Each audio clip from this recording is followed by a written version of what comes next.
Hay, ang liit-liit naman ng mga font na to. Kailan kaya magpapalabas ng balitang malaking letra?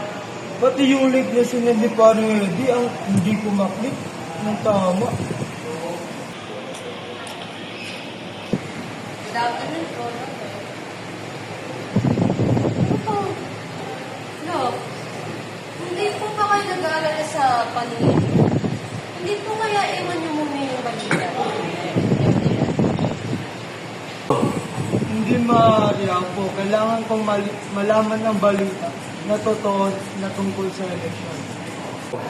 Apo, kailangan kong malaman ang mga totoong balita tungkol sa eleksyon at natatakot din ako magkamali sa aking pagbasa. Lolo, may alam po akong solusyon para dyan. You know, hindi nyo naman po kailangan basahin lahat para maging digitally literate. Meron po akong ipapakilala sa inyo na tanging solusyon sa problema niyo po. Ang assistive media. Ano yung assistive media? May magagawa ka. Tama po, Lolo. At kapag nakakarinig po kayo ng balita online, kapag po ginamit niyo itong text-to-speech feature sa inyong phone, ay madali niyo na lamang pong maintindihan. Dahil ang cellphone niyo po ang kusang nagde-decode nito para sa inyo. At madali niyo rin pong masusuri kung tama ba o fake news na yun.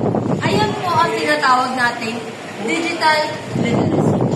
Kumbaga, ang digital literacy po ay pwede natin gamitin para mapaganda ang ating buhay sa paggamit ng teknolohiya.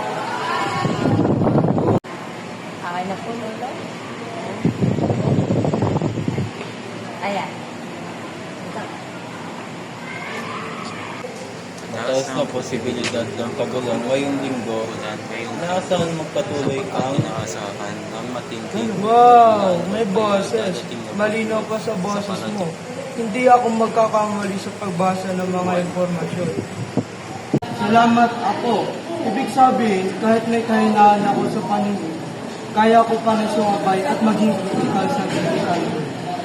Opo, sapagkat ang digital literacy ay para sa lahat.